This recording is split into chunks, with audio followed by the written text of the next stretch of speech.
نازنین من خیلی گشنم، بریم یه چیزی بخوریم. خدا وکیلی منم گشنم، بریم خونه واسه سیگارت درست کنم امروز. اسمو چیه؟ نذار صداش پخش بشه. نه این خیلی صداش بده غذا.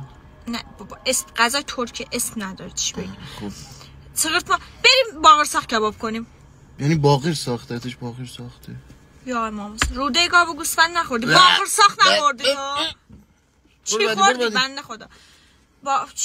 باسترما دیگه میخوری دیگه. باسترما اول فاز باسترما رو همه میخورن. باسترما از چی هست بگو ببینم. فش نه نه وایسا بپوشون باسترما اینجوری بپوشونیم دیگه. هیچی نگو میریم خونه یتیمچه میپزم. هیچی نگو یتیمچه میپزم دیگه. برو. یتیمچه چی جوریه؟ بی پدر مادر. چرا فوش میدی؟ خب گشنم شده دیگه، گناه که نکردم. چی کار دارم؟ اسم غذا بی پدر مادر یتیم ساغره. نمیخوام هیچی نمیخوام. آقا من هیچی نمیخوام.